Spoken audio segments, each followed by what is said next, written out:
Nawawala yung susi ko ng motor. Patay, stranded. Hiram tayong flashlight, gagabihin tayo sa taas eh. Dito, malakas to. Malakas ba yan? Sige, sige. Ang goal namin, marating ang dulo ng Bundok Peninsula. Hindi namin alam na dito magsisimula ang problema namin. Ba, si J-Bry. Ayan na. Tanong natin itong mga to. Meron kaya kayong alam na campsite? Ano ba? Magte-tent ba? Tatayo ng tent? Tumawid ka man bundok na yun. Ah, malayo pa. Ayaw pa. Ah, tatawid pa sa bundok na to. Pero kaya ng motor namin. O, sa na. Let's go. Mahirap daw ang daan dito at maraming naliligaw na kotse.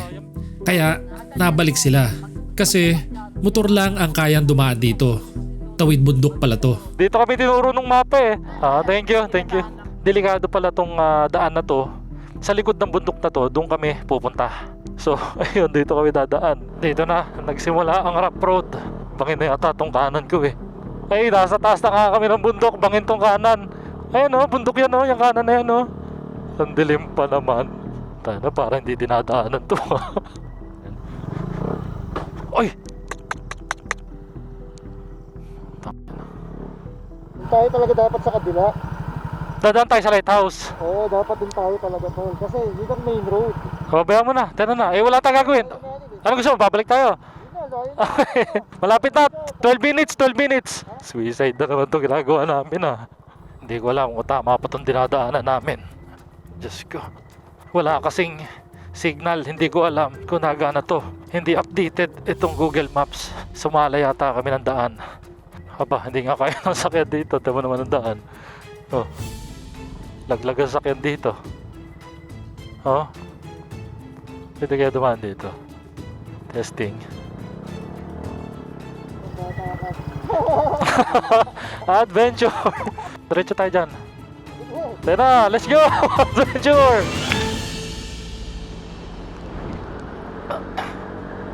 Ang ganda ng daan dito oh.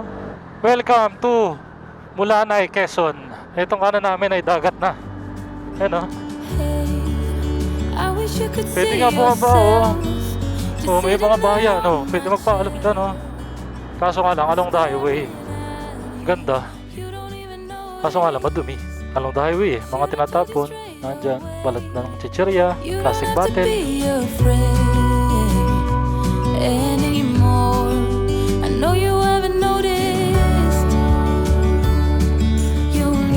Ay, ang ganda.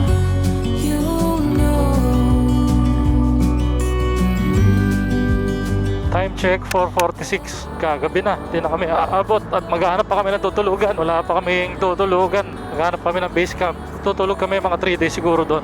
Habang nagagala. Uy, dami puno ng nyog. Uy, ganda. Let's go.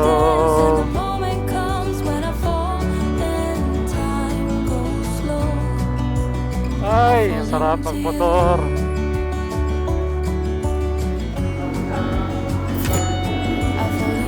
Ayun, nagpagasuli ako. Minus 265 pagas tayo. Kaya natin kung kasya ang budget. Mayroong rough road. Di ko alam kung gano'ng kahaba to. Ayos rough road dito ah. White sand. Basic to. Sinubok na kami ng general na car. 2 oras na rough road. Ayun na, sunset. Wala na, lubog na. Ang galing ng mga ano dito kuya, na poste. Wala yung malaking bilog. No. Stop over muna kami dito. At papahinga. Si J-Bry daw ay sasabog na ulo. Sabog ulo ko. Sakit ang ulo ko kuya. Sa helmet. Kape, ano? Kuya, anong barangay na to kuya? Mabunga. Barangay Mabunga. Barangay Mabunga.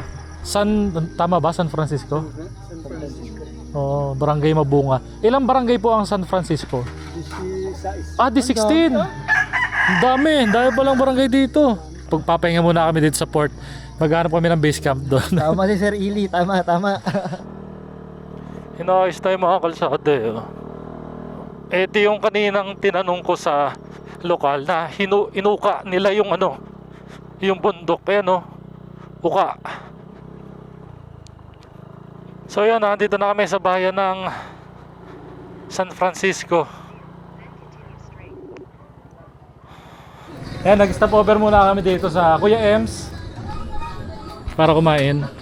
Doon kami dumaan sa ano, yung bundok Kasi na Google ginanon. Map po kasi, dito kayo tuturo. Pero meron pong way dito na Ang dilim pa. Civil Rock Stop. road. Dito po wala signal. Wala Hindi signal. kaya kotse ron. Tapos ang hirap po ng Mahirap. Nakamotor lang kami. Sanay kami maligaw talaga.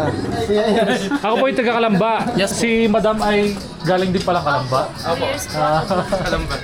Okay. Doon po kayo nagkakalala, hindi po? Hindi po. Kami po yung magkaklase na ng LM. Okay. Nagpento na lang Ah, to. tanong ko lang po, ano pong nagustuhan mo kay sir? Ano pong nagustuhan mo kay ma'am? Ano, hindi ko na malaya, nahuhulog na pala. Oh! Pagtapak namin sa bayan ng San Andres, naramdaman ko kaagad na approachable ang mga tao dito. Maghahanap kami ngayon ng tutulugan namin. Thank you, Kuya Ems. Ma'am, thank you po. Bye-bye. Asya. At maghanap pa kami ng tutulugan. Sa paghahanap namin ng matutulugan, hindi namin sinasadyang makarating dito. Naliligaw na kami. Sabi pwede daw mag-tent dito. Ah, malaki siya. At dito namin nakilala ang matagal namin makakasama sa base camp. Siya si Ate Pipay, isang lokal sa bayan ng San Andres. Te, ano to? Yung kaliwa na yon? Ay, ito po yung mga bahayan. Ah, bahayan. Sa Lalong Beach po, ito ang area na medyo maganda maglagay ng tent. Nakilala kami lokal, naghahanap kami ng spot eh. Ito, may tinuro Ito po si yung Ate natawag Pips. na Long Beach, yung natukoy niyang Long Beach dito po. May nakatira din yan. Marami po dito kaya marami pong bahayan. Ah, pinong-pino ang ano. Oh. Puro mangingisda pala dito, no? Marami po mga mga. Dagat na pala Ito to. naman siya, saka magagamit mo yung mga ibang necessities nito. Kung gusto niyo naman mo, mag-ano na lang kayo kay konti. Kahit magbigay na. Bigyan, abot na tayo kay Kuya Unti. Oo, may room naman po siya dun. Wala nakatira po dun sa kabilang bahay niya na yun. Si Kuya Unti ang may-ari ng bahay na malapit sa beach. Aksidente ang lahat ng pangyayari, kaya namin sila nakilala. Baka nagtataka ka, ano, Ate Pips. Ano kami ng mga nagbablog kasi kami na raw camp ang ginagawa namin. Anong pangalan ng inyong... Sir Eli. Ay ako po ay mukhang tambay ka rin. dyan paggabi po, pero pag Relax, umaga hindi ako relax. nalabas. Hindi kompleto kami, may kalan kami, may ano. Pwede mo kayo dito. Pwede nga dito. Dito po. May mga nadaba dito Actually, lang. mga bisita niya nung dumating, saka ibang bisita namin. Dito namin napag-tent. Ah, nag-tent din sila dyan. Safe po dyan, wala talagang ano. Okay. Saka private area po kasi dito. Private area. Kumbaga siya lang po ang caretaker. Okay. Ah, kailangan natin mag-decision. Ano, magbisita na kami. Okay yun, pero sa alam tayong puno. Decision. Pero kasi, pag mag-aalibihaban, alibihaban, yung gamit natin. Pwede naman po niya mag-isip kayo lang dyan. Pwede naman dyan. Okay, dito kay Kuya. Malakas po dito ang signal. Oh, dito na. Oh, dito na tayo. Sige, dito na kami. Ay, kuya, kung if ever iiwan namin yung gamit namin dyan, magkano po kaya ang sisingilin niyo po kami? Kasi po, mag-ialibihaban po kami. Ang balak po namin, iwan yung gamit namin. Sobrang bait ni Kuya Unti. Hindi kami pinagbabayad at inalok pa kaming matulog sa loob. Pero syempre, mag-aabot pa rin kami. Ah, ito may CR. Saan nakatira dito? Ako rin po. Oh, okay. Okay. Kung gusto nyo, may tulugan naman po dito. Oh, may tulugan din doon, oh. Yes pala bahay mo tayo. May pala itong bahay mo tayo, magiging tourist pa to. Kaalis lang ng mga kapatid ko, galing din dito. Manila po? Saan po sila galing? May Manila, may Lucena. Oo, ito po isa taga Manila eh. Okay. Sa ilalim ng manggasana kami magte-tent. Pero, sabi ni Kuya Unti, sa labas na lang ng bahay niya para mas safe. Para safe kayo, dyan po. Ayan oh, tabi tayo dyan oh.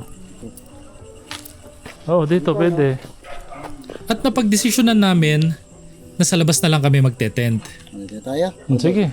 Ano kasi para di tayo Oh, sige, dyan na lang. Yan. Dito kami kila Kuya Kunti. Kunti ba? Unti? Unti. Unti. Unting mararating. Dito kami naligaw. Pero magandang pagkakaligaw kayo. Pwede naman din kayo dito. Para tayo lokal dito ah. Safe din naman dito. Ang galing mo dito, no? Tahimik ka lang nagduduyan. Nakita namin eh. Actually, hindi kita napansin. Napansin ko, nagduduyan lang siya.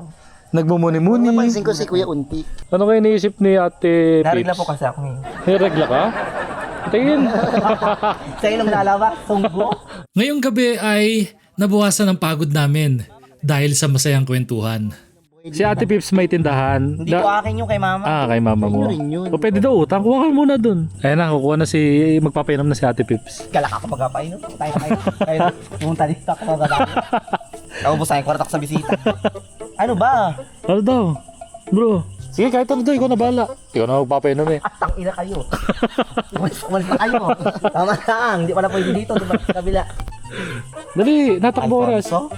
Ikaw, bahala. Ikaw naman ang sagot eh. Okay, Ate Pips. Thank you.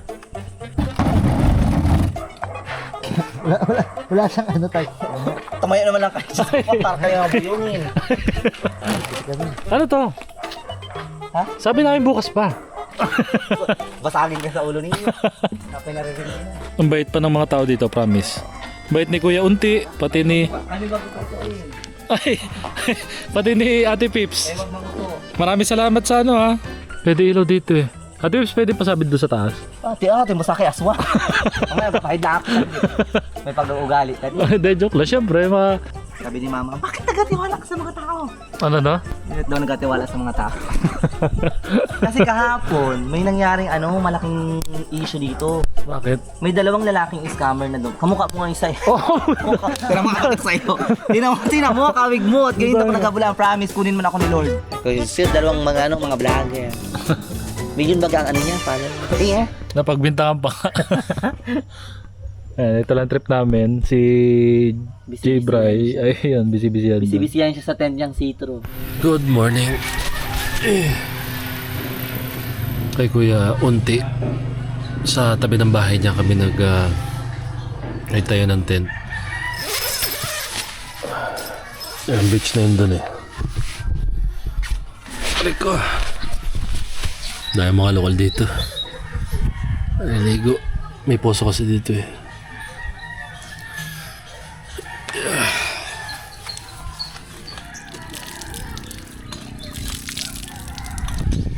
Balak namin kagabi dyan. Dito.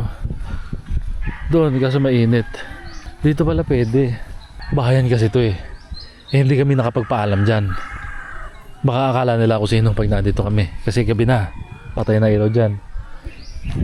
Ito naman, daanan din to. Dito rin sana kayo magte-tent.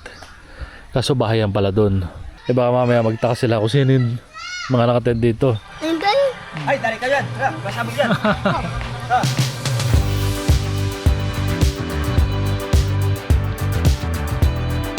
Nagluto agad kami pagkagising at tapusin ang misyon namin. Napuntahan ang dulo ng Bundok Peninsula at doon makikita ang lumang parola. Magaan tayo ngayon. Wala tayong dalang bag. Iniwan namin kay Kuya Unti. Unleaded po. Dahan-dahan lang po kasi po mababaw po yan. Thank you po. Ay, tuluan pa. Ayun, sabi ko sa inyo. Dahan-dahan lang po. Gawa ng mababaw po kasi yan. Ayun, tinapa uli. Ay, dami. Sige te, okay na yan. Okay na po. Hindi po. Sige po, thank you po. Ganda ng daan dito, halinis. Bago espalto eh oh. Oh, galing, may cover court. Barangay Talisay, San Andres, Quezon. Ang galing ng court nila oh. Ang tapat ay beach. Ganda dito.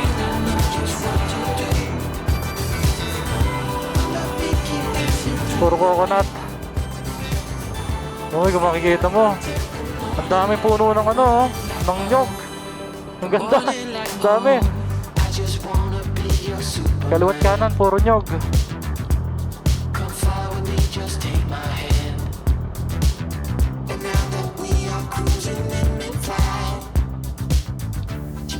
Ayun na yung lighthouse, natatanaw ko na. Ang tanong ko, paano namin maakit yun? Parking area. Ayun, yung lighthouse. Ito ay resort din pala. May mga cottage sa baba. Ang ganda ng rock formation. Ito yung mga cottage. Hello! Saldes Place, Cool Spot and Resort. Nasa Google Maps naman to, inquire na lang din kayo kung magkano yung mga rates nila. Hindi natin itatanong kasi hindi naman tayo rent ng mga cottage, pati hindi tayo mag-overnight. Pero ang ganda ng mga rock formation dito, ang ganda ng view. Ito, papakita ko sa inyo.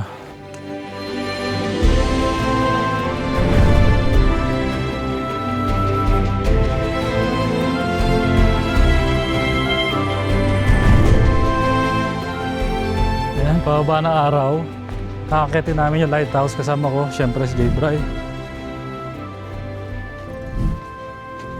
Ay, hindi ba tayo maliligaw dito?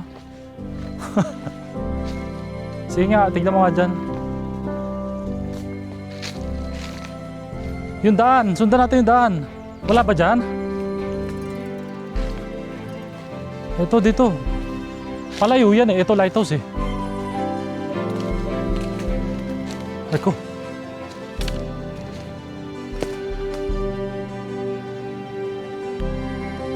Hindi, saladaan natin. Dito ba? Doon, diba? Wala ka nakita doon?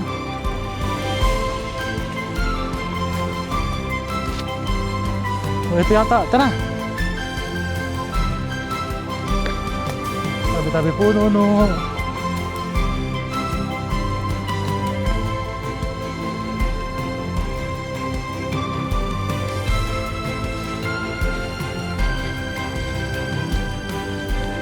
Ito na! Pre! Malapit na sa katotohanan. Nandito na kami sa dulo ng Bundok Peninsula. Let's go!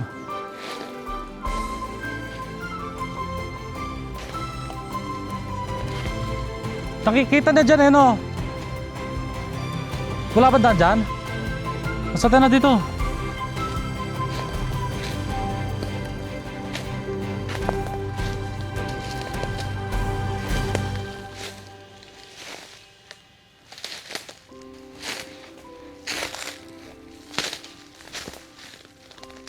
Wala, bro.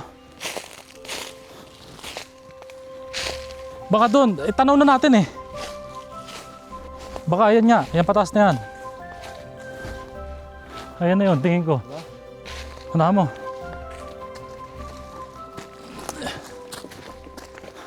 Huwag kang madudulas, dala ako pababa. Ay, ito na nga. Nice! Let's go!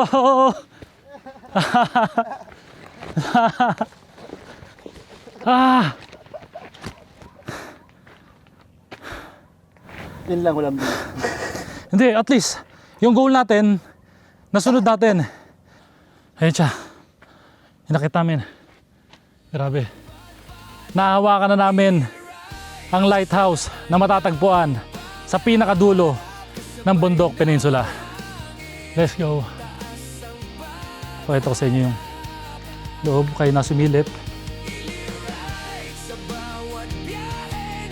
Hindi na maakyat. Pero meron ditong parang bangin. Pakita ko sa inyo. Dahan-dahan. Sige, sige, sige.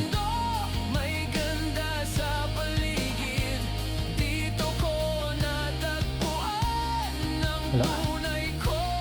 Dagat na yan. So yun, napakita namin sa inyo harap-harapan itong lighthouse.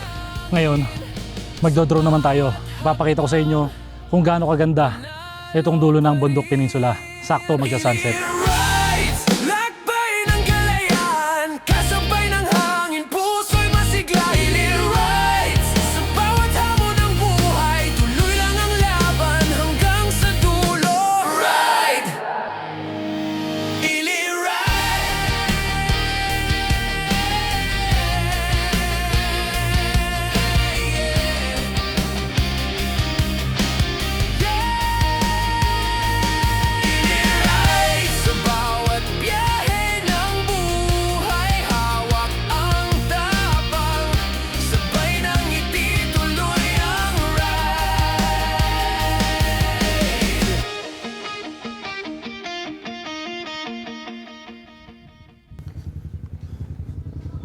meron akong bad news.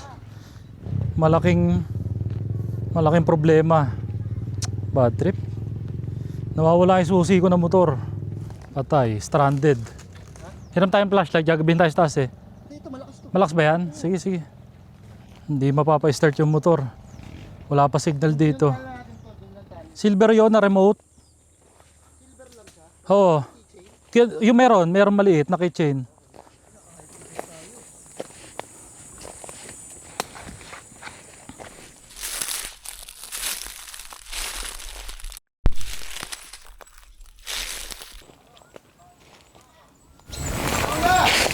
Ha? Nice! Buti na lang. Salamat, J-Bry. Lord, thank you Lord.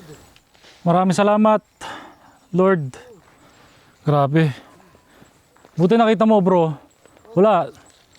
Yari tayo. Saan mo nakita? Doon, nung tumalong ka. Tumalon ako eh, no? Oo, doon na. Oo. Thank you, bro. Thank you. Nakaganito yan eh. Nakaganito kasi eh. Yan, nakasabit dito eh. Sa short ko eh, nakaganan eh. Tol, dito mo sabit to. Oo nga, buwisit. Ganyan. Yan. Stress ako dun ah. Maraming salamat kay J-Bry. Sana matulungan din natin si J-Bry mag 1,000 subscribers sa YouTube. Bro, maraming salamat at No problem, brother. May kumakaluskus pa rin tol. Oo nga, may nakaluskos, baka bayawak. Kinabahan ka, kinabahan din ako tol. Oo, wala, hindi tayo makakalis. Stranded tayo dito. Pero mayroon naman yung code eh. Alam ko may code yun, hindi ko lang alam kung paano gawin. Isa-search natin sa YouTube. Kaso, walang internet dito. Maraming salamat. Yung helmet naman na nawala. Paalam na kami kay ate. Thank you po. Thank you po. Salamat po. Susi ko. Ito pala. Pag nawala mo pa ikaw, bumalik dun tol. A day that tomorrow. So yun. Let's go at babalik tayo sa ating home base. Today